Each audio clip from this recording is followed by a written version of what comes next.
നമസ്കാരം. ഞാൻ കാഥികൻ ഐലം ഉണ്ണികൃഷ്ണൻ. കാഥികൻ ബി സാംബശിവൻ സാംസ്കാരിക വേദിയെ അവതരിപ്പിക്കുന്ന എം കുഞ്ഞശങ്കരൻ ഭാഗവതർ ഫൗണ്ടേഷൻ നടത്തുന്ന 10 ദിവസം നീണ്ടു നിൽക്കുന്ന കഥാപ്രസംഗ മഹോത്സവത്തിൻ്റെ സമാപനം ഇന്നാണ്. കഴിഞ്ഞ 9 ദിവസങ്ങളിലായി 12 കഥാപ്രസംഗം നിങ്ങൾ കേട്ടു, കണ്ടു, നിങ്ങളുടെ അഭിപ്രായങ്ങൾ രേഖപ്പെടുത്തി. ഒരുപാട് പേര് കാണുകയും അത് കേൾക്കുകയും ചെയ്തു. നിങ്ങളുടെ കമൻറ്റുകൾ, നിങ്ങളുടെ ഷെയർ, നിങ്ങളുടെ ലൈക്ക്, സബ്സ്ക്രൈബ് എല്ലാം ഒരുപാട് സന്തോഷമുണ്ട്. തീർച്ചയായിട്ടും ഐലം ഉണ്ണികൃഷ്ണൻ യൂട്യൂബ് ചാനലിലൂടെ നിങ്ങൾ ഈ പരിപാടികളൊക്കെ ഇത്രയും ശ്രദ്ധാപൂർവം കണ്ടപ്പോൾ, കേട്ടപ്പോൾ എനിക്കൊരുപാട് നന്ദിയുണ്ട് നിങ്ങളോട്. കാരണം കഥാപ്രസംഗം എന്ന് പറയുന്ന കലയെ ഇത്രമാത്രം നിങ്ങൾ സ്നേഹിക്കുന്നു എന്നുള്ളതുകൊണ്ട്. ഈ കലയ്ക്ക് ഒരിക്കലും പതനമില്ല. ചില വലിയ മഹാന്മാരൊക്കെ പറയുന്ന പോലെ കഥാപ്രസംഗം അന്യം നിന്നുപോയി, പല കലാപരിപാടികളും അന്യം നിന്നു എന്ന് പറയുന്നത് വലിയൊരു സന്തോഷമായിട്ടാണ്. പക്ഷേ കഥാപ്രസംഗം എന്ന് പറയുന്ന കലാരൂപം ഒരിക്കലും അന്യം നിൽക്കില്ല. കഥ കേൾക്കുക എന്ന് പറയുന്ന മനുഷ്യൻ്റെ ജന്മസിദ്ധമായ ആഗ്രഹമാണ്. അതെന്നും നിലനിൽക്കുമെന്നുള്ളതിന് യാതൊരു സംശയവുമില്ല. കഴിഞ്ഞ 9 ദിവസങ്ങളും 9 നമ്മളെല്ലാം വിട്ടുപിരിഞ്ഞു പോയ കാഥികന്മാരുടെ നാമധേയത്തിലുള്ള വേദികളായിരുന്നു. എല്ലാവരും നമുക്ക് ഏറ്റവും പ്രിയപ്പെട്ടവരായിരുന്നു. കഥാപ്രസംഗം എന്ന കലയെ ഉത്തുംഗ ശൃംഗത്തിലെത്തിച്ചവരാണ്. ഈ കൂട്ടത്തിൽ ഏറ്റവും അവസാനമായി നമ്മളെ വിട്ടുപിരിഞ്ഞു പോയ ബഹുമാന്യനായ കൊല്ലം ബാബു എന്ന കാഥികൻ്റെ നാമധേയത്തിലുള്ള കഥാപ്രസംഗ വേദിയാണ് ഇന്നത്തേത്. ഇന്ന് നിങ്ങളുടെ മുമ്പിൽ കഥാപ്രസംഗം അവതരിപ്പിക്കുന്നത് ഞാനാണ്. കഥാപ്രസംഗം അവതരിപ്പിക്കണ്ട എന്ന് കരുതിയതാണ്. കാരണം ഞാൻ തന്നെ നടത്തുന്ന ഈ പരിപാടി എൻ്റെ കഥാപ്രസംഗം വേണ്ട എന്ന് പറഞ്ഞപ്പോൾ സംഘാടകർ തന്നെയാണ് അത് പാടില്ല, അവസാന ദിവസമെങ്കിലും കഥാപ്രസംഗം അവതരിപ്പിക്കണമെന്ന് ആവശ്യപ്പെട്ടതുകൊണ്ടാണ് ഇന്നത്തെ കഥാപ്രസംഗം ഞാൻ തന്നെ അവതരിപ്പിക്കുന്നത്. ഇന്നീ പരിപാടിയെ ഔപചാരികമായി ഉദ്ഘാടനം ചെയ്യുന്നത് നമ്മുടെ മുൻ സഹകരണ ടൂറിസം ദേവസ്വം മന്ത്രിയായ, ഇപ്പോഴത്തെ കഴക്കൂട്ടത്തിൻ്റെ MLA ആയ, നമ്മുടെ എല്ലാം പ്രിയങ്കരനായ സഖാവ് കടകംപള്ളി സുരേന്ദ്രൻ MLA അവർകളാണ്. പക്ഷേ ഇന്ന് അദ്ദേഹം ഇല്ല. അദ്ദേഹം അത്യാവശ്യമായി പാർട്ടി സംബന്ധമായ ഒരു കാര്യത്തിനായി കഴിഞ്ഞ ദിവസം ഹൈദരാബാദിലേക്ക് പോയി. പോകുന്ന നേരത്തെ എന്നെ വിളിച്ചിരുന്നു. ഒരു ബൈറ്റ് എടുക്കാനോ ഇവിടെ വന്ന് ഷൂട്ട് ചെയ്യാനോ ഒന്നും തന്നെ സമയമില്ലായിരുന്നു. ഞാൻ തന്നെ പറഞ്ഞു കുഴപ്പമില്ല, കാരണം ഐലം ഉണ്ണികൃഷ്ണൻ യൂട്യൂബ് ചാനലിൽ ഏറ്റവും കൂടുതൽ എന്നെ പ്രകീർത്തിച്ച്, കഥാപ്രസംഗത്തെ പ്രകീർത്തിച്ച്, ആ യൂട്യൂബ് ചാനലിൻ്റെ ആവശ്യത്തെക്കുറിച്ച് ഏറ്റവും കൂടുതൽ സംസാരിച്ചിരിക്കുന്നത് സഖാവ് കടകംപള്ളി സുരേന്ദ്രൻ MLA ആണ്. അതുകൊണ്ട് ഇന്നിപ്പോൾ അദ്ദേഹത്തിൻ്റെ അസൗകര്യം കണക്കിലെടുത്ത് എൻ്റെ കഥാപ്രസംഗ പരിപാടിക്ക് ഒരു ഉദ്ഘാടന പരിപാടിയില്ല. ഇന്നത്തെ ഈശ്വര പ്രാർത്ഥന കഴിഞ്ഞാൽ കഥാപ്രസംഗം ആരംഭിക്കുന്നു. ഇന്നത്തെ വേദി എന്ന് പറയുന്നത് ബഹുമാന്യനായ കൊല്ലം ബാബുവിൻ്റെ നാമധേയത്തിലുള്ള കഥാപ്രസംഗ വേദിയാണ്. കൊല്ലം ബാബു ഒരു കാലഘട്ടത്തിൻ്റെ ശബ്ദമായിരുന്നു. നിങ്ങൾക്കറിയാം, കഥാപ്രസംഗ രംഗത്തെ ഏറ്റവും ശക്തരായ കാഥികർ ബി സാംബശിവൻ, കെടാമംഗല സദാനന്ദൻ, മൂന്നാമത്തെ നാമധേയം നമ്മുടെ മനസ്സിലുള്ളത് കൊല്ലം ബാബു. അങ്ങനെയായിരുന്നു കഥാപ്രസംഗത്തെ നമ്മളെല്ലാം കണ്ടിരുന്നത്. ഞാൻ ആദ്യമായിട്ട് കൊല്ലം ബാബു എന്ന കാഥികൻ്റെ കഥാപ്രസംഗം കേൾക്കുന്നത് 9ാം ക്ലാസ്സിൽ പഠിക്കുമ്പോഴാണ്. ആറ്റിങ്ങലുള്ള ബീരളം എന്ന ദേവീക്ഷേത്രത്തിൻ്റെ തിരുമുറ്റത്ത് വെച്ച്.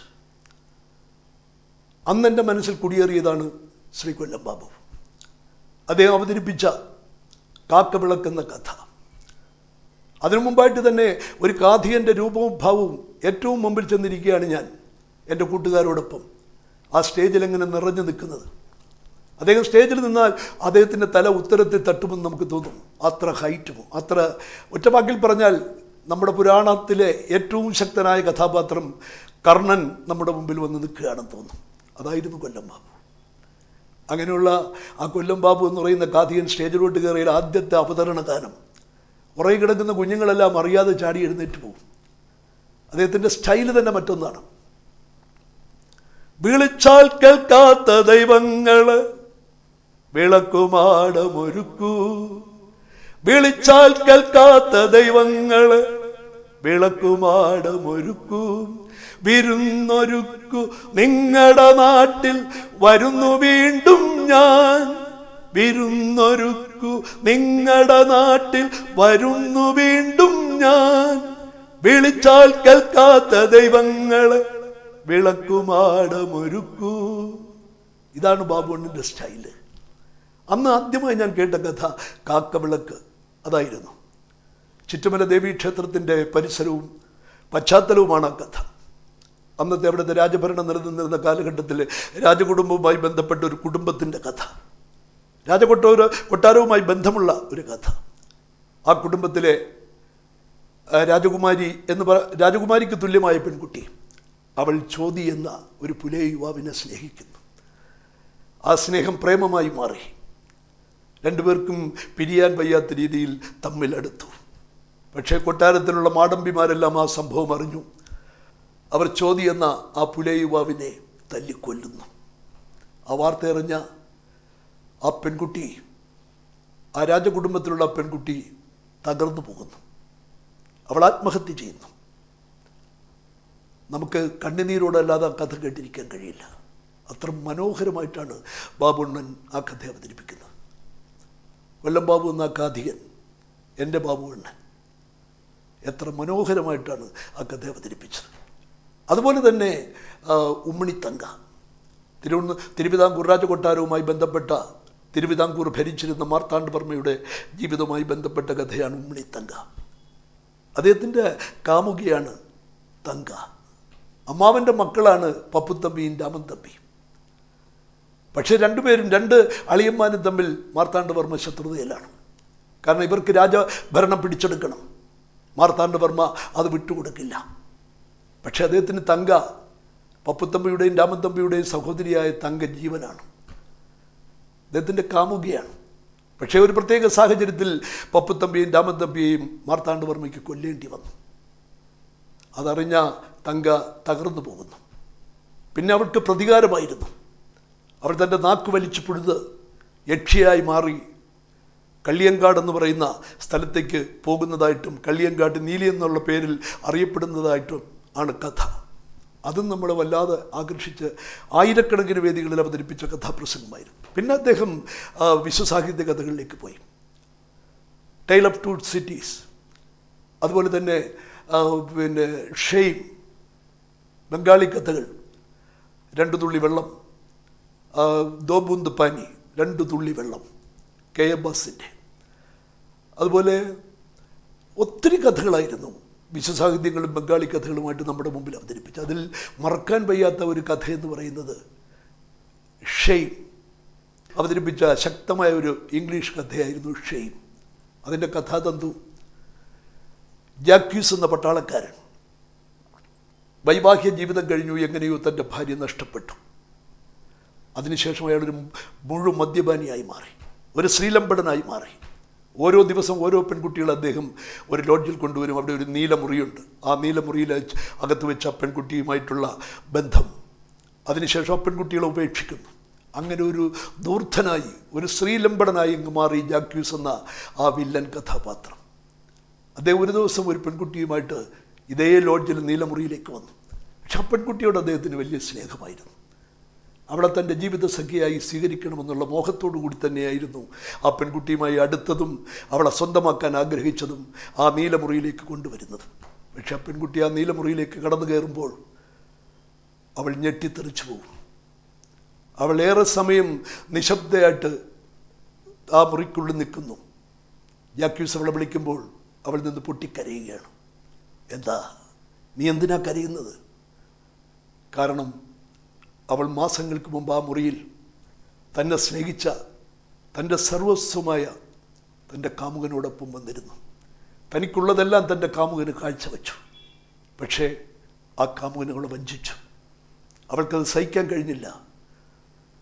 പിന്നെ ജീവിതത്തിൽ വിവാഹമേ വേണ്ടെന്ന് കരുതിയിരുന്ന പെണ്ണ് ജാക്യൂസ് എന്ന പട്ടാളക്കാരൻ്റെ മുമ്പിൽ കീഴടങ്ങി.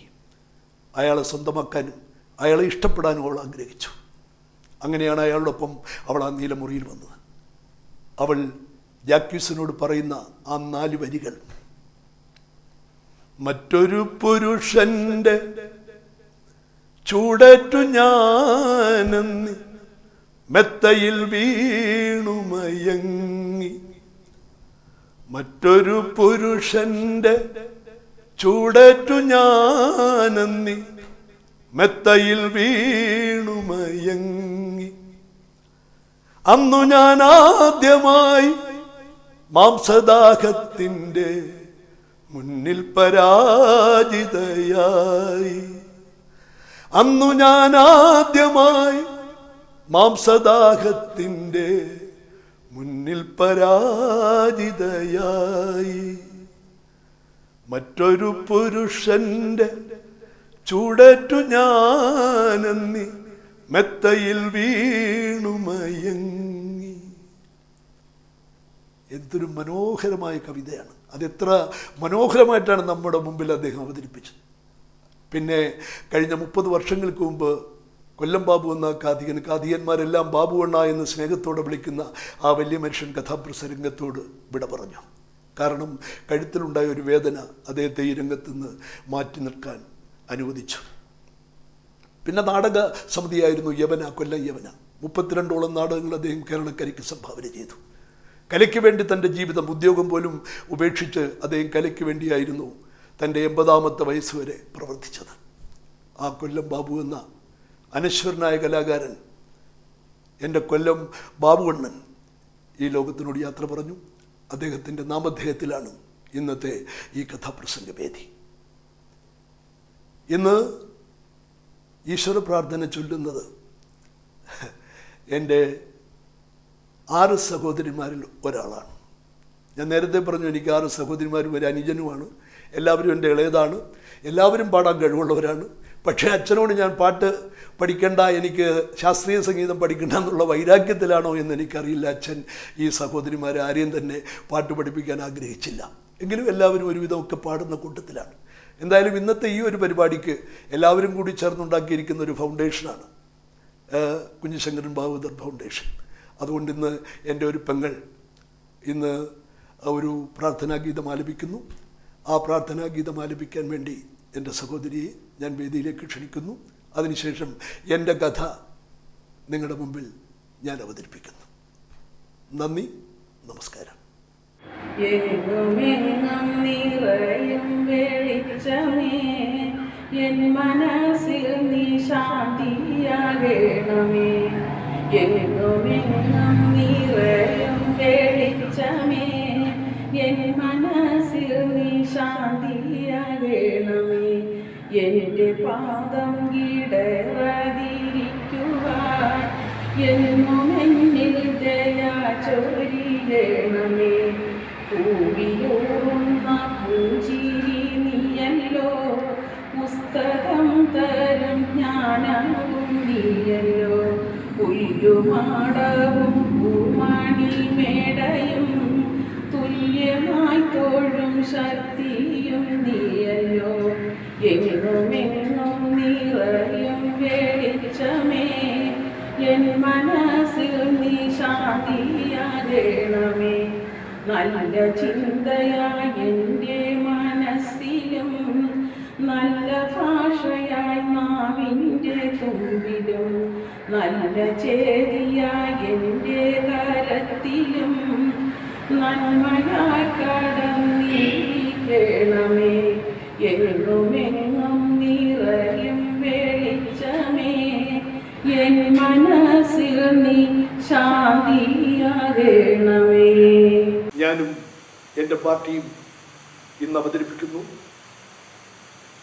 ബംഗാളി സാഹിത്യ നവമണ്ഡലത്തിലെ പടപൊരുന്ന സാഹിത്യകാരന്മാരുടെ ആശയും ആവേശവുമായിരുന്ന, കഴിഞ്ഞ 12 വർഷക്കാലങ്ങൾക്ക് മുമ്പ് ബംഗാൾ സാഹിത്യത്തിന്, ഇന്ത്യൻ സാഹിത്യത്തിന് എന്നേക്കുമായി നഷ്ടപ്പെട്ട ശ്രീ ജരാസന്ധൻ്റെ ബന്ധി. ബംഗാളിൻ്റെ തലസ്ഥാനമായ കൽക്കത്ത. ആ കൽക്കത്ത നഗരത്തിലെ ശങ്കർ മെമ്മോറിയൽ സ്കൂളിനും കോളേജിനും ഇന്ന് അവധിയാണ്.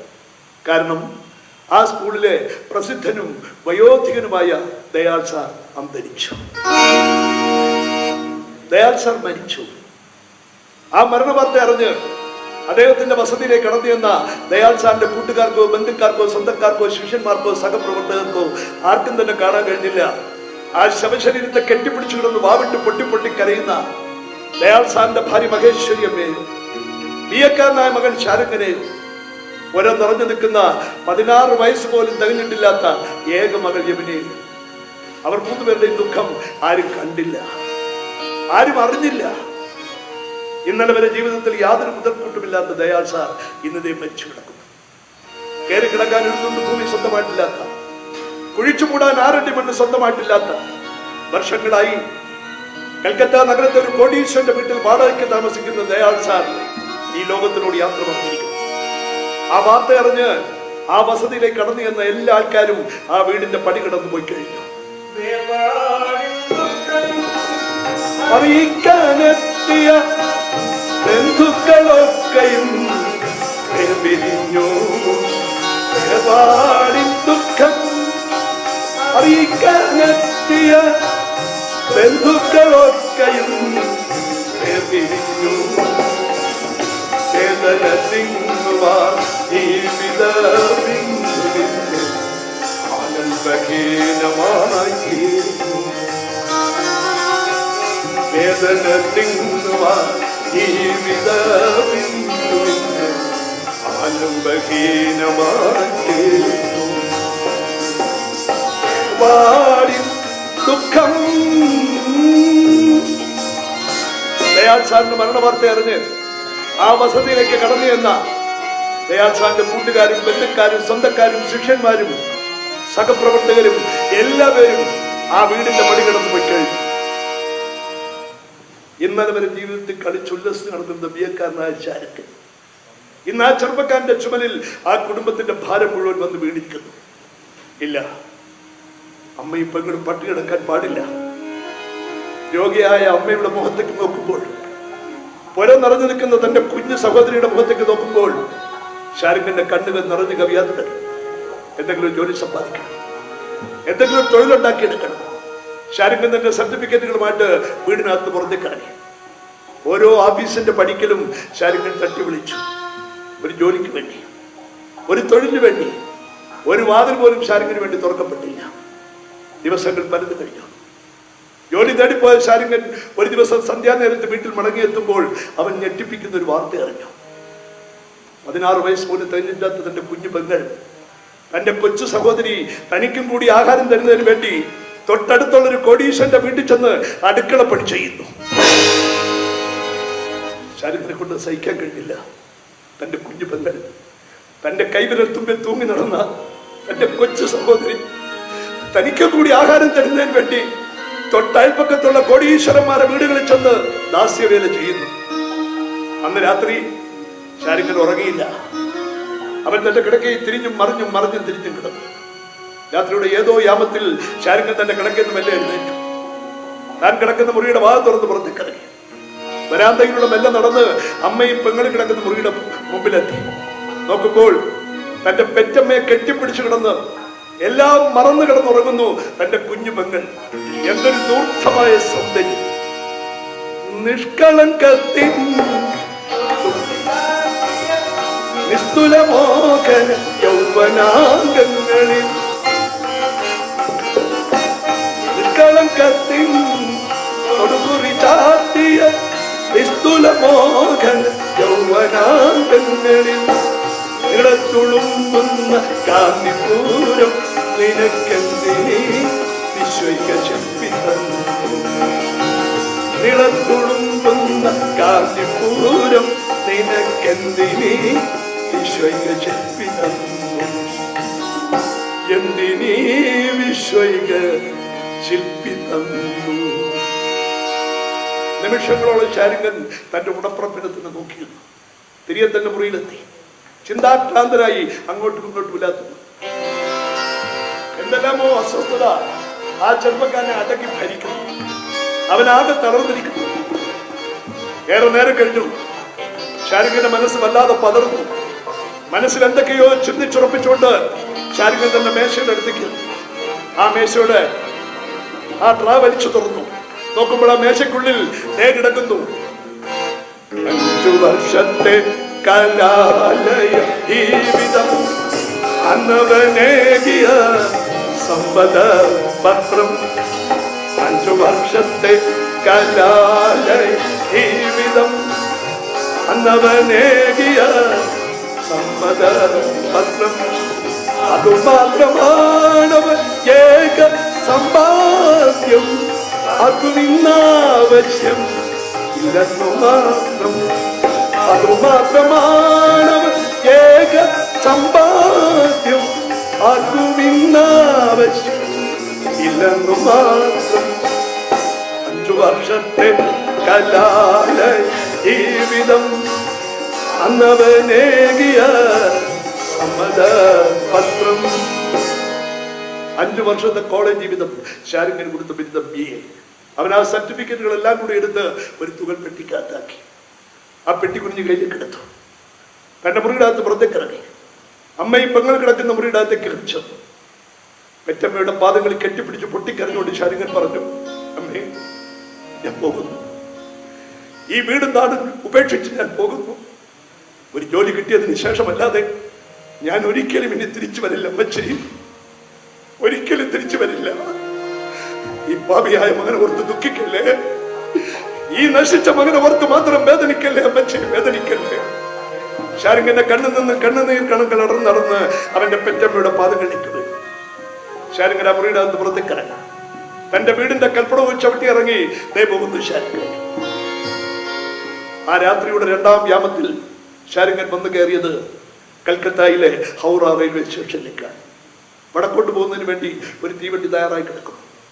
ഷാരിങ്ങൻ ആ തീവണ്ടിയിലേക്ക് ടിക്കറ്റ് മേടിച്ച് തീവണ്ടിയുടെ 4-ാമത്തെ കമ്പാർട്ട്മെന്റിൽ കയറിയിരുന്നു. ആ റെയിൽവേ സ്റ്റേഷനിൽ നിന്നും ആ തീവണ്ടി മെല്ലെ ചലിക്കാൻ തുടങ്ങി. അലറി വിളിച്ചുകൊണ്ട് ആ കൂറ്റൻ തീവണ്ടി 2 പകലും 2 രാത്രിയും സഞ്ചരിച്ചു. 3-ാം ദിവസം നേരം വൈകാറായപ്പോൾ ആ തീവണ്ടി ഒരു വലിയ റെയിൽവേ സ്റ്റേഷന്റെ മുമ്പിൽ വന്നു നിന്നു.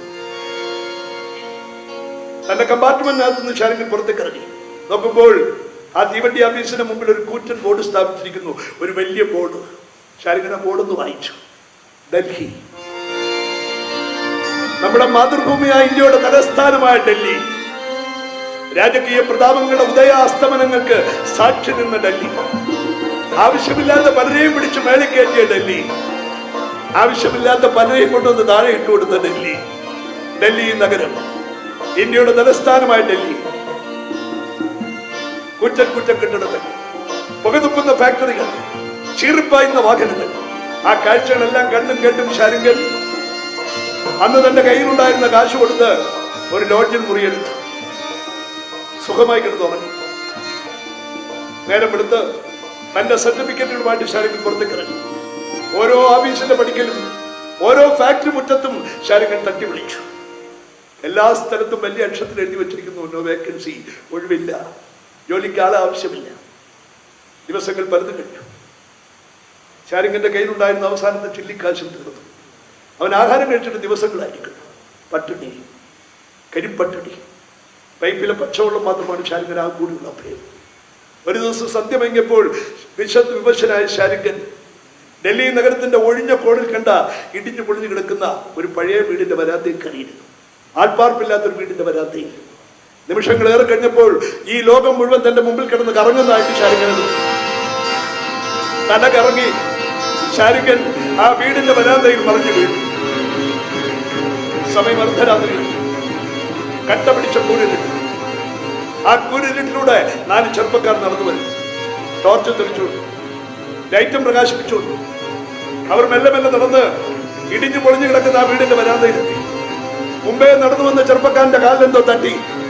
ആ ടോർച്ച് തെളിച്ചു. കൂടെ ഉള്ളവരോട് പറഞ്ഞു, ഏയ്, ദേ കിടക്കുന്നതാ ഒരുത്തൻ, കുടിച്ച് ബോധമറ്റ് കിടക്കുക. എല്ലാവരും കൂടി ഷാരിങ്ങനെ തട്ടി വിളിച്ചു. അനക്കമില്ല. ആരോ പെട്ടെന്ന് വെള്ളം കൊണ്ടുവന്ന് ഷാരിങ്ങന്റെ മുഖത്ത് തളിച്ചു. അവൻ ഞെട്ടി ഉണർന്നു. എല്ലാവരും കൂടി ഷാരിങ്ങനെ താങ്ങിയെടുത്ത് അകത്തെ മുറിയിൽ കൊണ്ടുവച്ച് കിടത്തി. ഷാരിങ്ങന്റെ ബോധം തെളിഞ്ഞപ്പോൾ തന്റെ പഴയകാല കഥകളെല്ലാം ഷാരിങ്ങൻ തന്നെ രക്ഷിച്ച ചെറുപ്പക്കാരോട് പറഞ്ഞു കേൾപ്പിച്ചു. അച്ഛൻ മരിച്ച വാർത്ത, അമ്മയും പെങ്ങൾ പട്ടി കിടക്കുന്ന സത്യം, താനൊരു BA-ക്കാരനാണെന്നുള്ള സത്യം എല്ലാം പറഞ്ഞു കേൾപ്പിച്ചു. അത് കേട്ടപ്പോൾ ആ 4 ചെറുപ്പക്കാരും അറിയാതെ ഉറക്കം പൊട്ടി ചിരിച്ചു. പക്ഷയാ ഞങ്ങളും BA MA ഒക്കെ പാസ്സായവരാണ്. അന്യനാടുകളിൽ നിന്ന് ജോലി തേടി ഞങ്ങളും ഈ ഡൽഹി നഗരത്തിലെത്തിയവരാണ്. ഓരോ ഓഫീസിന്റെ പടിക്കലും ഞങ്ങൾ തട്ടി വിളിച്ചിടാ ഒരു ജോലിക്ക് വേണ്ടി, ഒരു തൊഴിലിന് വേണ്ടി. ഒരു വാതിൽ പോലും ഞങ്ങൾക്ക് വേണ്ടി തുറക്കപ്പെട്ടില്ല. ഇപ്പൊ ഞങ്ങൾക്ക് ചില ജോലികളൊക്കെ അറിയാം. ആ ജോലികളൊക്കെ ഞങ്ങൾ ചെയ്യുന്നു. മാന്യന്മാരെ പോലെ ഞങ്ങൾ ഈ സമൂഹത്തിൽ ജീവിക്കുന്നു. ശാരികൻ അവരോട് ചോദിച്ചില്ല അവരുടെ ജോലി എന്താണ്. അവർക്ക് പറഞ്ഞതുമില്ല. പക്ഷേ സ്നേഹിക്കാൻ മാത്രം അറിയാവുന്ന ആ ചെറുപ്പക്കാർ ശാരികന് വയറ് നിറച്ച് ആഹാരം മേടിച്ചു കൊടുത്തു, കിടക്കാൻ ഇടം കൊടുത്തു. ആഹാരം കഴിഞ്ഞ് ശാരികൻ സുഖമായി കിടന്നുറങ്ങി. നേരം വെളുത്ത് ശാരികൻ കണ്ണു തുറന്ന് നോക്കുമ്പോൾ തലേ രാത്രി തന്നെ രക്ഷിച്ച ആ 4 ചെറുപ്പക്കാരെ അവിടെ കാണാനില്ല. ആ മുറിക്കകത്ത് മുഴുവൻ കീറിയിട്ടിരിക്കുന്ന ചീട്ടുകെട്ടുകൾ, ഒഴിഞ്ഞ മദ്യക്കുപ്പികൾ. ശാരികൻ ചാടി എഴുന്നേറ്റു. പുറത്ത് വലിയ ബഹളം കേൾക്കുന്നു. ജനൽപ്പാളികളിലൂടെ ശാരികൻ തെരുവിലേക്ക് നോക്കുമ്പോൾ ഡൽഹി നഗരത്തിന്റെ തെരുവീതിയിലൂടെ പോലീസ് വാഹനങ്ങൾ ചീറിപ്പായുന്നു. ആൾക്കാർ കൂട്ടം കൂടി നിന്ന് എന്തൊക്കെയോ ഉറക്കെ വിളിച്ചു പറയുന്നു. പ്രക്ഷുബ്ധമായ അന്തരീക്ഷം. ആൾക്കൂട്ടത്തിനിടയിൽ നിന്ന് ആരോ വിളിച്ചു പറയുന്നത് കേട്ടു, ഇന്ത്യൻ ബാങ്ക് കൊള്ള ചെയ്തു, കാവൽ നിന്ന കൂർഖെ ആരോ കൊന്നിട്ടിരിക്കുന്നു. ശാരികന്റെ മനസ്സിൽ വല്ലാത്തൊരു വികാരം. അവന്റെ പാദങ്ങൾ നിലത്തുറയ്ക്കുന്നില്ല. വാതിലിന്റെ ലക്ഷ്യമാക്കി അവൻ മുന്നോട്ട് നടന്നു. ആ വാതിലിന്റെ സാക്ഷിയെ ബലപ്പിച്ചു പിടിച്ചു. ഇല്ല, ആ വാതിൽ വെളിയിൽ നിന്ന് പൂട്ടിയിരിക്കുന്നു. ശാരികൻ എന്ത് ചെയ്യണമെന്ന് അറിയില്ല. ഒരു വെരുകിനെ പോലെ അവൻ ആ മുറിക്കുള്ളിൽ പ്രാണരക്ഷാർത്ഥം അങ്ങോട്ടും ഇങ്ങോട്ടും കിടന്ന് ഓടുന്നു. പെട്ടെന്ന് ആ വീടിന്റെ മുറ്റത്ത് ഒരു പോലീസ് വണ്ടി വന്നു നിന്നു. പോലീസ് വണ്ടിക്കുള്ളിൽ നിന്ന് പോലീസുകാർ പുറത്തേക്ക് ചാടിയിറങ്ങി. അവരാ മുറിയുടെ വാതിൽപ്പാളികൾ മുട്ടി വിളിച്ചു. മറുപടിയില്ല. പോലീസ് ഓഫീസർ ബൂട്ട്സ് ഇട്ട കാലുയർത്തി അടഞ്ഞു കിടക്കുന്ന ആ മുറിയുടെ വാതിൽപ്പാളികൾ ഊക്കോടെ ചവിട്ടി പൊളിച്ചു. പോലീസുകാർ എല്ലാവരും കൂടി മുറിയുടെ അകത്ത് കയറി. നോക്കുമ്പോ മുറിയുടെ മൂലക്കൽ പേടിച്ചു വിറച്ചു നിൽക്കുന്നു ശാരികൻ. പോലീസ് ഓഫീസർ അവന്റെ ഉടുപ്പി തൂക്കിയും കെടുത്തു. സത്യം പറയടാ, എവിടെ നിന്റെ കൂട്ടുകള്ളന്മാര്? ചോദിച്ചത് കണ്ടില്ലേ, എവിടെ നിന്റെ കൂട്ടുകള്ളന്മാര്? എനിക്കറിയില്ല സാർ, എനിക്കവരാരെയും അറിയില്ല. ഞാൻ നിരപരാധിയാണ്. ഞാനൊരു തെറ്റ് ചെയ്തിട്ടില്ല. എനിക്കൊന്നും അറിയില്ല. എനിക്കൊന്നും അറിയില്ല. നിനക്കൊന്നും അറിയില്ലല്ലേ? നീ ഒന്നും പറയില്ലല്ലേ? ആ പോലീസ് ഓഫീസർ ശാരികന്റെ കരണ താഴടിച്ചു. ആട്ടിക്കൊണ്ടവൻ നിലത്തേക്ക് വീണു. മുറികൾ സെർച്ച് ചെയ്യും. ഓരോ മുറികളായിട്ട് പരിശോധിക്കുക. പോലീസുകാർ ഓരോ മുറിയുടെ അകത്തേക്ക് കയറി മുറികൾ ഓരോന്നായിട്ട് സെർച്ച് ചെയ്യുന്നു. അല്പം നേരം കഴിഞ്ഞപ്പോൾ അകത്തേക്ക് കയറിപ്പോയ ഒരു പോലീസുകാരൻ പുറത്തേക്ക് വന്നു. നോക്കുമ്പോൾ അയാളുടെ കയ്യിൽ ഒരു കെട്ട് കറൻസി നോട്ട്. മറ്റൊരു പോലീസുകാരന്റെ കയ്യിൽ രക്തം പുരണ്ട കുറെ മാരകായുധങ്ങൾ. വേറൊരു പോലീസുകാരന്റെ കയ്യിൽ രക്തം തുടച്ചു വെച്ചിരിക്കുന്ന കുറെ പഴത്തുണി കെട്ടുകൾ. എല്ലാം കൂടി കൊണ്ടുവന്ന് പോലീസ് ഓഫീസറുടെ മുമ്പിൽ അങ്ങ് വെച്ചു. എന്താണ് ഇത്? എടാ, ഇതെന്താണെന്ന്? എനിക്കൊന്നും അറിയില്ല സാർ, എനിക്കൊന്നും അറിയില്ല. എനിക്കവരാരെയും പരിചയമില്ല. ഞാൻ നിരപരാധിയാണ്. ഞാൻ ഒരു തെറ്റും ചെയ്തിട്ടില്ല. എനിക്കൊന്നും അറിയില്ല. നിനക്കൊന്നും അറിയില്ലല്ലേ? നീ ഒന്നും പറയില്ലല്ലേ? ഇവനെ അറസ്റ്റ് ചെയ്തു. ഇവനെ അറസ്റ്റ് ചെയ്യാൻ പോലീസുകാർ ശാരികന്റെ കൈകളിൽ ഇരുമ്പ് ചങ്ങലകൾ അണിയിച്ചു. നിരപരാധിത്വമേ കരങ്ങളിൽ ഇനി തോന്നിതൻ ചങ്ങല കുടുക്കുകൾ. നിരപരാധിത്വമേ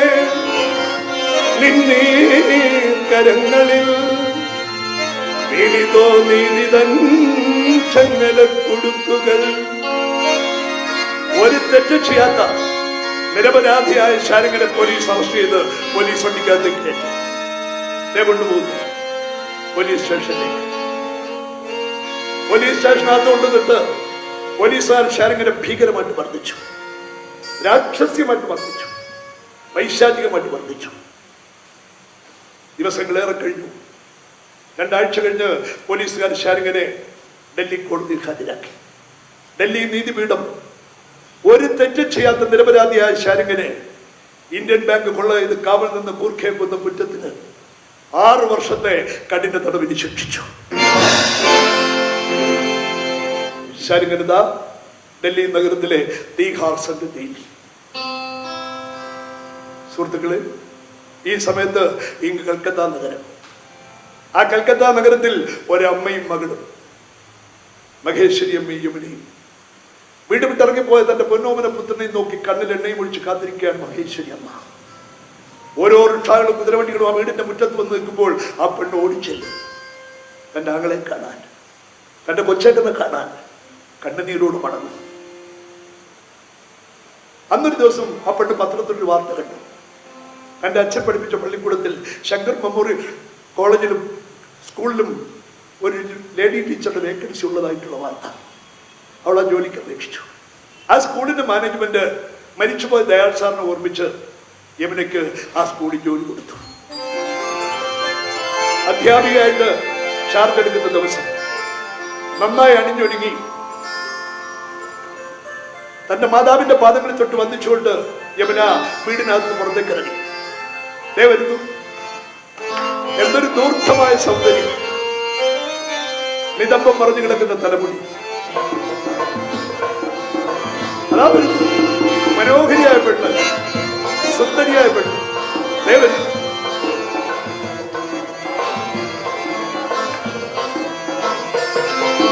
ചിരിയോ പൂനിലാവ് മുഖശ്രീയോ പൂവ്, ചിരിയോ പൂനിലാവ് മുഖശ്രീയോ പൂവ്,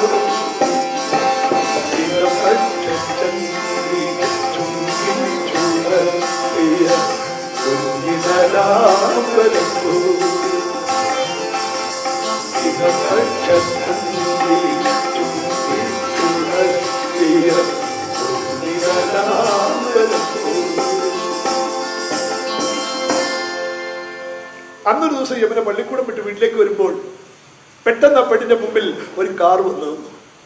അവൾ നോക്കുമ്പോൾ ഒരു നീല കാർ, ഒരു ഫോറിൻ കാർ, ഒരു വിദേശത്ത് നിന്നുമായ കാർ, ഒരു ബെൻസ് കാർ.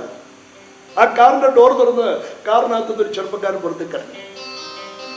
10-28 വയസ്സ് പ്രായം വരുന്ന, വെളുത്ത് തടിച്ച്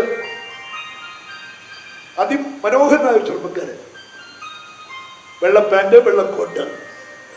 ആ ചെറുപ്പക്കാരന്റെ പേര് ധീരു. ധീരു കൽക്കത്ത നഗരത്തിലൊരു കോടീശ്വരൻ. പ്രത്യേകിച്ച് ജോലിയൊന്നുമില്ല. വിദേശ നിർമ്മിതമായ തന്റെ കാറിൽ കൽക്കത്ത നഗരം ചുറ്റിക്കറങ്ങും. വിദേശ നിർമ്മിതമായ വസ്ത്രങ്ങൾ ധരിക്കും. വിദേശ നിർമ്മിതമായ സൂട്ടുകൾ ധരിക്കും. കോടീശ്വരൻ. ധീരു മെല്ലെ ആ പെണ്ണിന്റെ അടുത്തേക്ക് വന്നു. എന്താ യമുന മിസ്സസ്, ഇന്ന് സ്കൂളിൽ നേരത്തെ? ചോദിച്ചു വേണ്ടില്ലേ? എന്താ ഇന്ന് സ്കൂളിൽ നേരത്തെ? അവിടെ ഒരു അക്ഷരം കിട്ടിയില്ല. മുഖം വെട്ടിത്തിരിച്ച് വേഗത്തിൽ നടന്നു പോയിക്കളഞ്ഞു. കോടീശ്വരനായ ധീരു തന്റെ പിന്നാലെ കൂടിയിരിക്കുന്നു പ്രേമാഭ്യർത്ഥനയായിട്ട്. അവള് ഗവനിച്ചില്ല, ശ്രദ്ധിക്കാൻ പോലും കൂട്ടാക്കിയില്ല. അന്നൊരു ശനിയാഴ്ച, സ്കൂൾ അവധിയാണ്. യമുന തന്റെ വീടിന്റെ മുറ്റത്ത് നിൽക്കുന്നു. തെരുവിൽ സൈക്കിളിന്റെ ബെല്ല് ശബ്ദം. പോസ്റ്റ്മാൻ തപാൽശിപായി ഒരു കത്ത് യമുനയുടെ കയ്യിലോട്ട് കൊടുത്തു. അവളെ കത്ത് മേടിച്ചു. ഏട്ടന്റെ കത്തായിരിക്കും. വർഷങ്ങൾക്ക് മുമ്പ് തന്നെ അമ്മയെ ഉപേക്ഷിച്ചു പോയ തന്റെ ശാരംഗേട്ടന്റെ കത്തായിരിക്കും. ആകാംക്ഷയോട് അവൾ ആ കത്ത് വിളിച്ചു. ആ കത്തിൽ ആദ്യത്തെ വരി വായിച്ചു. പ്രിയ യമുനെ, നീ വായിച്ചറിയുവാൻ ധീരു എഴുതുന്നത്. കോടീശ്വരനായ ധീരു തനിക്ക് പ്രേമലേഖനം അയച്ചിരിക്കുന്നു. ആ പെണ്ണപ്പെട്ട ചിന്തിക്കാൻ കഴിഞ്ഞില്ല. അവൾ നാലുപാട് നോക്കി, ഇല്ല, ആരുമില്ല. അവൾ ആ കത്ത് മടക്കി ആരും കാണാതെ ബ്ലൗസിന്റെ അകത്തേക്ക് ഇട്ടു. എന്നിട്ട് ഓടി മുറിയുടെ അകത്തേക്ക് കയറി തുറന്നു കിടന്ന് ജനൽപ്പാളികൾ പിടിച്ചടച്ചു. ആ വാതിൽപ്പാളികൾ പിടിച്ചടച്ചു. മെല്ലെ വന്ന് തന്റെ കിടക്കയിലിരുന്നു. ബ്ലൗസിന്റെ ഉള്ളിൽ നിന്നും അവൾ ആ കത്ത് പുറത്തേക്ക് എടുത്തു. ആ കത്ത് നിവർത്തി നോക്കുമ്പോൾ ആ കത്തിലൂടെ ധീരു തന്നോട് ആവശ്യപ്പെട്ടിരിക്കുന്നു. പ്രേമ സമ്മാനം, ഒരു പ്രേമലേഖനം, ഒരു പ്രേമ സന്ദേശം, സന്ദേശകാരി, പ്രേമ സമ്മാനം, അവൾ ആകെ തളർന്നു പോയി. കോടീശ്വരനായ ധീരു തനിക്ക് പ്രേമലേഖനം അയച്ചിരിക്കുന്നു. അവളെ കൊണ്ട് ചിന്തിക്കാൻ കഴിഞ്ഞില്ല. അവൾ വീണ്ടും ആ കത്തിലേക്ക് നോക്കി. പ്രേമ സാമ്രാജ്യ സാർവഭൗമേനി എന്നിലേക്കെന്നും തീരുന്നു പോരും.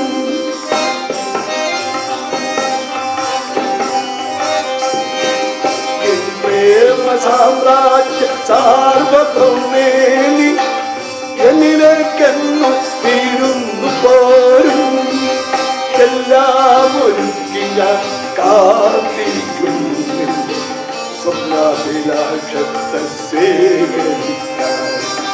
എല്ലാം ഒരുക്കിയ കാത്തിരിക്കും സ്വപ്നാഭിലാഷത്തെ സ്വീകരിക്കാൻ.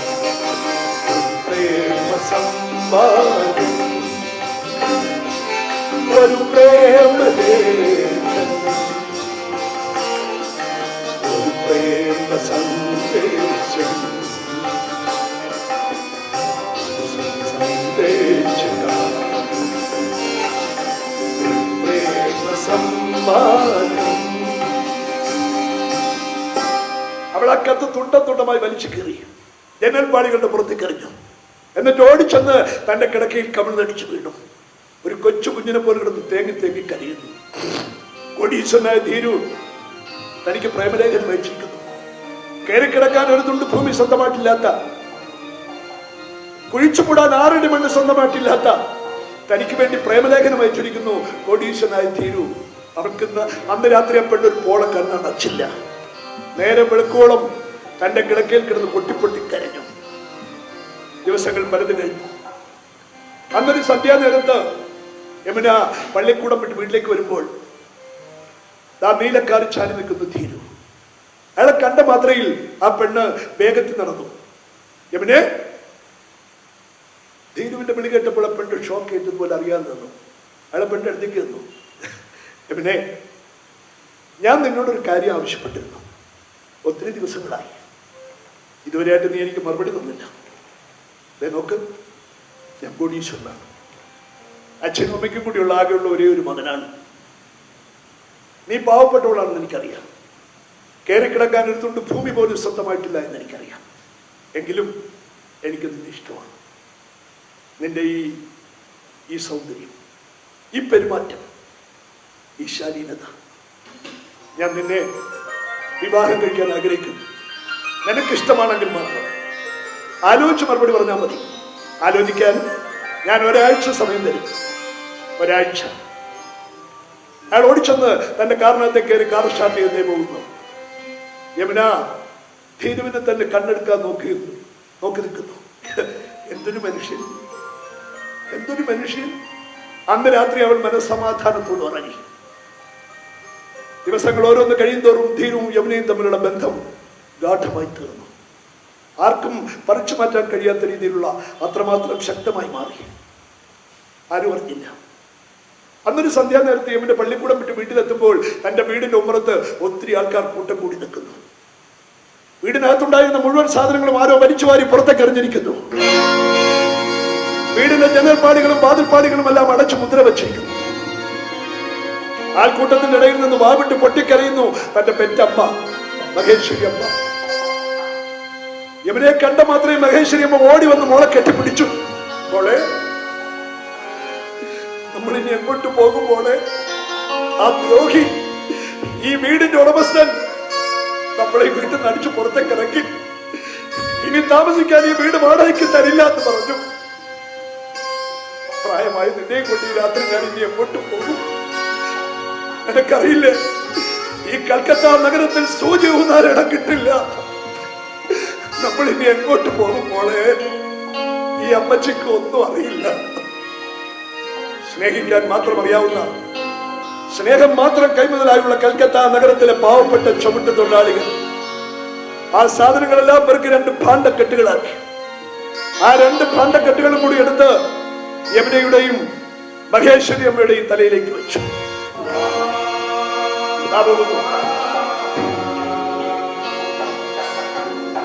ആ അർദ്ധരാത്രി കൽക്കട്ട നഗരത്തിന്റെ തെരുവീഥിയിലൂടെ നടന്നു നീങ്ങുന്നു രണ്ട് കാലഘട്ടങ്ങൾ. കയറിക്കിടക്കാൻ ഒരു തുണ്ടു ഭൂമി സ്വന്തമായിട്ടില്ലാത്ത, കുഴിച്ചുകൂടാൻ 6 അടി മണ്ണ് സ്വന്തമായിട്ടില്ലാത്ത നമ്മുടെ മഹാഭാരതത്തിലെ രണ്ട് ജീവിതങ്ങൾ, രണ്ട് കാലഘട്ടങ്ങൾ. ഒരമ്മയും ഒരു മകളും, മഹേശ്വരി അമ്മയും യമുനയും. പെട്ടെന്ന് അവരുടെ മുമ്പിൽ ഒരു കാർ വന്നു. യമുന നോക്കുമ്പോൾ നീല കാർ, ധീരുവിന്റെ കാർ. ഡോർ തുറന്ന് കാറിനകത്ത് ധീരു പുറത്തേക്ക് ഇറങ്ങി. ധീരുവിനെ കണ്ട മാത്രയിൽ ആ പെണ്ണ് അറിയാതെ പൊട്ടിക്കരയാൻ തുടങ്ങി. ധീരു വിശേഷങ്ങളെല്ലാം അറിഞ്ഞില്ലേ? എല്ലാ കാര്യങ്ങളും അറിഞ്ഞില്ലേ? അറിഞ്ഞു, എല്ലാ കാര്യങ്ങളും അറിഞ്ഞു. യമുനേ, ഈ സമയത്ത് നിന്നെ രക്ഷിക്കേണ്ടത് എന്റെ കടമയാണ്. നിനക്കൊരു ജീവിതം തരേണ്ടത് എന്റെ അവകാശമാണ്. കേറ്. അമ്മയെ കൂട്ടിക്കൊണ്ട് കാറിനകത്തേക്ക് കയറി. യമുന മഹേശ്വരി അമ്മയും കൂട്ടിക്കൊണ്ട് ആ കാറിനകത്തേക്ക് കയറി. കൽക്കത്ത നഗരത്തിന്റെ തെരുവീതിയിലൂടെ ആ കാർ ദാ മുന്നോട്ട് നീങ്ങുന്നു. 2 പകലും 2 രാത്രിയും ആ നീലക്കാർ സഞ്ചരിച്ചു. 3-ാം ദിവസം നേരം വൈകാറായപ്പോൾ ആ കാറ് ഒരു വലിയ പട്ടണത്തിന്റെ മധ്യഭാഗത്ത് വന്നു നിന്നു. ഡോർ തുറന്ന് ധീരു കാറിനകത്ത് പുറത്തേക്ക് ഇറങ്ങി. ധീരു, ഈ സ്ഥലം ഏതാണ്? ഈ പട്ടണം ഏതാണ്? അറിയില്ലേ? ഈ സ്ഥലം ഏതാണെന്ന് അറിയില്ലേ? ഈ പട്ടണമാണ് ഡൽഹി പട്ടണം. നമ്മുടെ മാതൃഭൂമിയായ ഇന്ത്യയുടെ തലസ്ഥാനമായ ഡൽഹി, രാജകീയ പ്രതാപങ്ങളുടെ ഉദയാസ്തമനങ്ങൾക്ക് സാക്ഷി നിന്ന ഡൽഹി, ആവശ്യമില്ലാത്ത പലരെയും പിടിച്ച് മേലെ കയറ്റിയ ഡൽഹി, ആവശ്യമില്ലാത്ത പലരെയും കൊണ്ടുവന്ന് താഴെ ഇട്ടുകൊടുത്ത ഡൽഹി, ഡൽഹി നഗരം. ധീരു, നമ്മളെന്തിനാ ഇപ്പോഴും കൽക്കത്തയിൽ നിന്ന് ഡൽഹിയിലോട്ട് വന്നത്? യമുനേ, ഈ സമയത്ത് നിന്നെയും കൊണ്ട് എനിക്ക് എന്റെ വീട്ടിൽ ചെല്ലാൻ കഴിയില്ല. അച്ഛനും അമ്മയായിട്ട് പിണങ്ങേണ്ടി വരും. ഇവിടെ എനിക്ക് ധാരാളം കൂട്ടുകാരുണ്ട്. കുറെ കാലം നമുക്കിവിടെ സുഖമായിട്ട് ജീവിക്കാം. വീട്ടിലെ പിണക്കോ എല്ലാം തീർന്നിട്ട് നമുക്ക് ഒരുമിച്ച് അങ്ങോട്ട് പോവാം. നിങ്ങൾക്ക് താമസിക്കാൻ ഞാൻ ഒരു വീട് ഏർപ്പാടാക്കിയിട്ട് വരാം. അയാൾ പോയി. ഒരു നല്ല വീട്, വൃത്തിയും എടുപ്പമുള്ള ഒരു നല്ല വീട്. ഗ്രീഷ്മത്തിലെ പുഴ പോലെ ആ വീട്ടിൽ ആ ജീവിതം എല്ലാം തട്ടി ഒഴുകാൻ തുടങ്ങി. എല്ലാ ദിവസവും ധീരോട് വരും. അന്നൊരു ദിവസം അയാൾ വന്നപ്പോ ആ പെണ്ണിനെ അടുത്തേക്ക് വിളിച്ചു. യമുനേ, ഇവിടെ അടുത്തൊരു വലിയ കമ്പനിയിൽ നിനക്ക് ഞാൻ നല്ലൊരു ജോലി ഏർപ്പാടാക്കി. മിക്കവാറും ആ ജോലി നാളെ തന്നെ ശരിയാവും. പിറ്റേ ദിവസം വൈകിട്ട് അയാൾ ഓടിയെത്തി. യമുനേ, നിന്നെ ഇന്റർവ്യൂ നടത്തേണ്ട ആൾക്കാരെത്തിയിരിക്കുന്നു. യു, ഈ രാത്രിയിലോ? പേടിക്കണ്ട, പുരുഷന്മാരാരുമല്ല സ്ത്രീകളാ ഇന്റർവ്യൂ നടത്തുന്നത്. ധൈര്യമായിട്ടിരിക്കുക, ഞാനല്ലേ വിളിക്കുന്നത്. പെട്ടെന്ന് ഡ്രസ് ചെയ്യും. അവൾ അണിഞ്ഞൊരുങ്ങി പുറത്തേക്ക് വന്നു. അമ്മയോട് യാത്ര ചോദിച്ച് ധീരുവിന്റെ കാറിലേക്ക് കയറി. ആ രാത്രി ഡൽഹി നഗരത്തിന്റെ തെരുവീതിയിലൂടെ ഒരു ചലിക്കുന്ന കൊട്ടാരം പോലെ ധീരുവിന്റെ ബെൻസ് കാർ മുന്നോട്ട് നീങ്ങുന്നു. ആ കാറ് ഒരു 5 സ്റ്റാർ ഹോട്ടലിന്റെ മുറ്റത്ത് നിൽക്കും. ഒരു 5 നക്ഷത്ര ഹോട്ടലിന്റെ മുമ്പിൽ ഡോർ തുറന്ന് ധീരു കാറിനകത്ത് പുറത്തേക്ക് ഇറങ്ങി. യമുനയും ഒപ്പം കൂടി. രണ്ടുപേരും കൂടി ആ 5 നക്ഷത്ര ഹോട്ടലിന്റെ പൂമുഖത്തെത്തി. ധീരു, എന്നെ ഇന്റർവ്യൂ നടത്തേണ്ട സ്ത്രീകൾ എപ്പോഴാ വരുമെന്ന് പറഞ്ഞത്? ഇപ്പോഴത്തെ ധൈര്യമായിട്ടിരിക്കുക, എന്തിനു പേടിക്കുന്നത്? ഞാനല്ലേ കൂടി ഇരിക്കുന്നത്. അല്പനേരം കഴിഞ്ഞപ്പോൾ ആ വലിയ ഹോട്ടലിന്റെ കോമഡി പടികൾ ചവിട്ടിക്കാൻ വരുന്നു ഒരു പട്ടണ പരിഷ്കാരി. ഏതാണ്ട് 10-12 വയസ്സ് പ്രായം വരുന്ന ഒരു പട്ടണ പരിഷ്കാരി.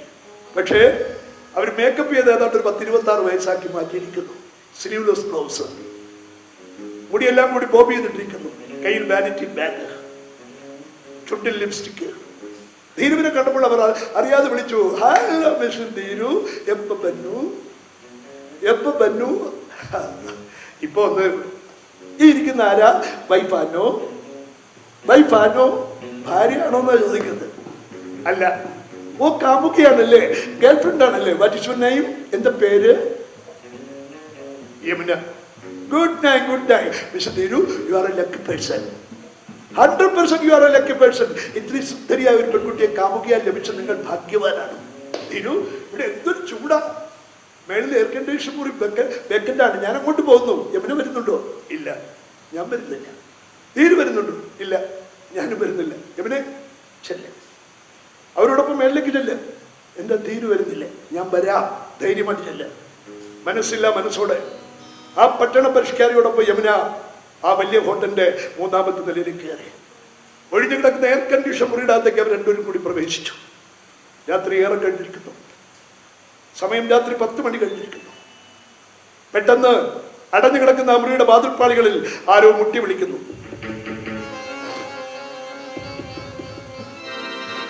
ആ പരിഷ്കാരി എഴുന്നേറ്റ് എന്ന് അടഞ്ഞു കിടക്കുന്ന ആ മുറിയുടെ വാതിൽപ്പാളികളുടെ സാക്ഷ്യം എടുത്തു മാറ്റി. ആ സമയത്ത് ആ മുറിക്കകത്തേക്ക് 2 ചെറുപ്പക്കാർ കടന്നു കയറി.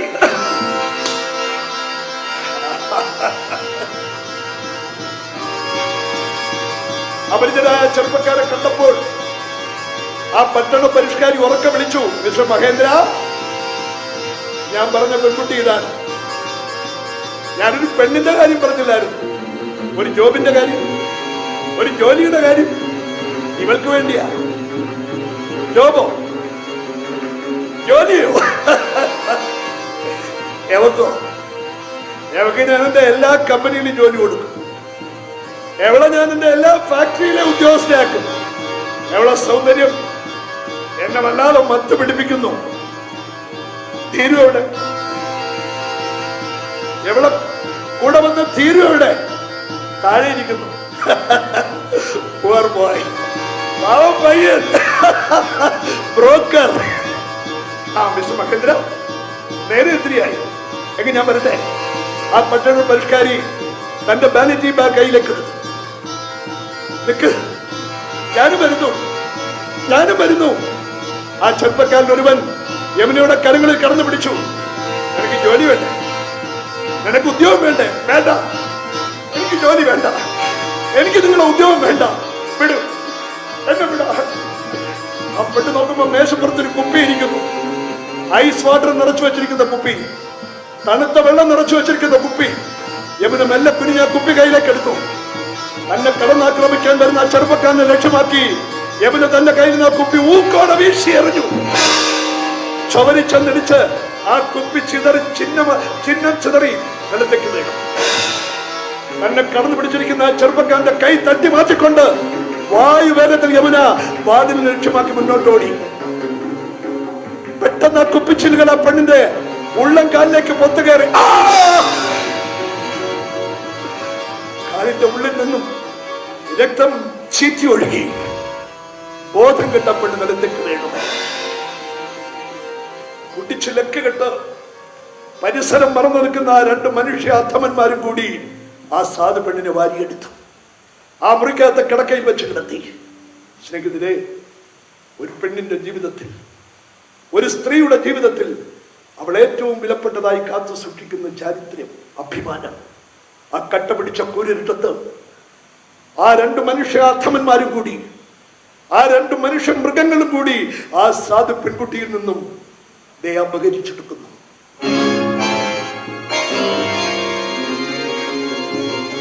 എല്ലാം കഴിഞ്ഞു. സുഹൃത്തുക്കളെ, കോടീശ്വരനായ ധീരു ആരാണെന്ന് ഞാൻ നിങ്ങൾക്ക് പരിചയപ്പെടുത്താം.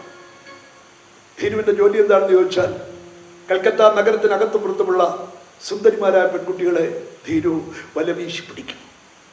ജോലി മേടിച്ചു കൊടുക്കാം, നല്ല നല്ല ഉദ്യോഗങ്ങളിൽ കയറ്റിവിടാം. ഇങ്ങനെയുള്ള മോഹന വാഗ്ദാനങ്ങളുമായിട്ട് സാധുക്കളായ പെൺകുട്ടികളെ കൊണ്ട് ധീരു കൽക്കത്തയിൽ നിന്നും ബോംബെയിലേക്ക്, ഡൽഹിയിലേക്ക് തിരിക്കും. ഡൽഹിയിലും ബോംബെയിലുമുള്ള കള്ളക്കടത്ത് കോടീശ്വരന്മാർക്ക്, മയക്കുമരുന്ന് മാഫിയക്ക് അയാൾ സുന്ദരിമാരായ പെൺകുട്ടികളെ വിലക്ക് വെക്കും. എന്നിട്ട് അവരുടെ കയ്യിൽ നിന്ന് കള്ളപ്പൊന്നും കള്ളപ്പണവുമായിട്ട് നേരെ കൽക്കത്തയിൽ വന്ന് സമൂഹ മധ്യത്തിൽ മാന്യനായിട്ട്, കോടീശ്വരനായിട്ട്, സുഖമായിട്ട്, സുഭിക്ഷമായിട്ട് അങ്ങനെ ജീവിക്കാൻ ആ സാധു പെൺകുട്ടിയെ, യമുനയെ, ധീരു ഡൽഹി നഗരത്തിലെ 2 കള്ളക്കടത്ത് കോടീശ്വരന്മാർക്ക്, 2 മാഫിയ തലവന്മാർക്ക് വിലക്ക് വിറ്റു. രാത്രിയുടെ ഏതോ യാമത്തിൽ യമുന ഞെട്ടി ഉണർന്നു. നോക്കുമ്പോൾ തലേ രാത്രി തന്നെ നശിപ്പിച്ച 2 മനുഷ്യ അധമന്മാരെയും ആ 2 മനുഷ്യ മൃഗങ്ങളെയും ആ മുറിയുടെ അകത്ത് കാണാനില്ല. അവൾ മെല്ലെ എഴുന്നേറ്റു. കഴിയുന്നില്ല, എഴുന്നേക്കാൻ കഴിയുന്നില്ല. ശരീരത്തിന്റെ പല ഭാഗങ്ങളിലൂടെ ചോര പൊട്ടി ഒലിക്കുന്നു. വസ്ത്രങ്ങൾ മുഴുവൻ വലിച്ചു കീറിയിരിക്കുന്നു. കീറിപ്പറഞ്ഞ വസ്ത്രങ്ങളെല്ലാം വാരി ചുറ്റി പിടിച്ചുകൊണ്ട്, അടിവയറ്റിൽ അമർത്തി പിടിച്ചുകൊണ്ട് പെണ്ണും മെല്ലെ എഴുന്നേറ്റു. ഒരടി പോലും മുന്നോട്ട് വെക്കാൻ കഴിയുന്നില്ല. അടിവെച്ചവൾ ആ ഗോവണിപ്പടി വെച്ച് അവൾ താഴേക്കിറങ്ങി തെരുവിലേക്ക് എത്തി. ഡൽഹി നഗരം ഉണർന്നിട്ടില്ല. ആ തെരുവീതിയിലൂടെ യമുന എല്ലാം മുന്നോട്ട് നടന്ന് തന്റെ വീടിന്റെ ഉമ്മറത്തെത്തി. നോക്കുമ്പോൾ ആ നേരത്തും തന്നെയും കാത്ത് ദഹിക്കുന്നു തന്റെ പെറ്റമ്മ മഹേശ്വരി അമ്മ. രക്തത്തിൽ കുളിച്ച് കീറിപ്പറഞ്ഞ വസ്ത്രങ്ങളുമായി കയറി വരുന്ന തന്റെ പ്രിയപ്പെട്ട മകളെ കണ്ടപ്പോ എല്ലാം മറന്ന് മഹേശ്വരി അമ്മ ഓടി അടുത്തേക്ക് വന്ന് മോളെ കെട്ടിപ്പിടിച്ചു. മോളെ, നിനക്കെന്ത് പറ്റി? നിനക്ക് എന്ത് സംഭവിച്ചു? അമ്മച്ചി, ആ ദ്രോഹി എന്നെ വിലക്ക് വിറ്റു. അമ്മച്ചി, എന്നെ വിലക്ക് വിറ്റു. ഇന്നലെ വരെ കണ്ണിൽ എണ്ണയും ഒഴിച്ച് കാത്തു സൂക്ഷിച്ച തന്റെ സർവസ്വമായ തന്റെ പൊന്നുമോളുടെ ചാരിത്രം എന്നേക്കുമായി നഷ്ടപ്പെട്ടു എന്നറിഞ്ഞപ്പോ ഈ ലോകം മുഴുവൻ പൊട്ടുന്ന മാതിരി മഹേശ്വരി അമ്മ ഉറക്കെ വിളിച്ചു. ഒരലർച്ചയോടെ മഹേശ്വരി അമ്മ നിലത്തേക്ക് വീണു. ആ പെണ്ണോടി വന്ന് നോക്കുമ്പോൾ തന്റെ പെറ്റമ്മയുടെ വായിലൂടെയും മൂക്കിലൂടെയും ചൂട് ചോര പുറത്തേക്ക് വന്നിരിക്കും. രക്തം ഛർദിച്ച് ഹൃദയം പൊട്ടി മഹേശ്വരി അമ്മ ഈ ലോകത്ത് എന്നേക്കുമായി യാത്ര പറഞ്ഞു. നേരമെടുത്തപ്പോൾ ഡൽഹി നിവാസികൾക്ക് കാണാൻ കഴിഞ്ഞത് പാവപ്പെട്ട ഒരു ബംഗാളി പെണ്ണിന്റെ പെറ്റമ്മയുടെ ശവശരീരത്തെ കെട്ടിപ്പിടിച്ചുകൊണ്ടുള്ള ഹലമുറയിട്ടുള്ള നിലവിളിയായിരുന്നു. ഡൽഹി നഗരത്തിലെ കോർപ്പറേഷൻ ജീവനക്കാർ മഹേശ്വരി അമ്മയുടെ ശവശരീരം വാരിയെടുത്തു. കൊണ്ടുപോകുന്നു പൊതു ശ്മശാനത്തിലേക്ക്. രാത്രി ഏറെ കഴിഞ്ഞപ്പോൾ ഡൽഹി നഗരത്തിലെ പൊതു ശ്മശാനത്തിൽ അതായിരുന്നു വെന്തരിയുന്നു മഹേശ്വരി അമ്മയുടെ ശവശരീരം. തൊട്ടരികത്ത് നിൽക്കുന്നു ഹതഭാഗ്യായ പെണ്ണ് യമുന. എല്ലാം നഷ്ടപ്പെട്ട പെൺകുട്ടി. അച്ഛൻ മരിച്ചു. ജ്യേഷ്ഠൻ വീടും നാടും ഉപേക്ഷിച്ചു പോയി. കാമുകൻ വഞ്ചിച്ചു. ജോലി നഷ്ടപ്പെട്ടു. അവസാനം തനിക്കുള്ള ഏക സമ്പാദ്യം തന്റെ ചാരിത്രം എന്നേക്കുമായി അത് നശിച്ചു. ഈ ലോകത്ത് തനിക്ക് ബന്ധുവെന്ന് പറയാനുണ്ടായിരുന്ന തന്റെ പെറ്റമ്മ, ആ അമ്മയും പോയി. ഇനി ഈ ലോകത്ത് തനിക്ക് ആരുമില്ല. എല്ലാം നഷ്ടപ്പെട്ട ആ സാധു പെൺകുട്ടി തന്റെ അമ്മയുടെ ശവശരീരം ബന്ധരിഞ്ഞു കഴിഞ്ഞപ്പോൾ ആ പൊതു ശ്മശാനത്തിൽ നിന്ന് മെല്ലെ എഴുന്നേറ്റു. ഡൽഹി നഗരത്തിന്റെ തെരുവീതിയിലൂടെ എങ്ങോട്ടൊന്നില്ലാതെ ആ അർദ്ധരാത്രി നടന്നു നീങ്ങുന്നു ഒരു ഏകാന്ത പതിക.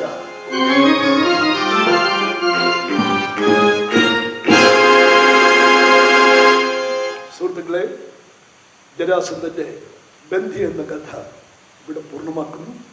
നന്ദി, നമസ്കാരം.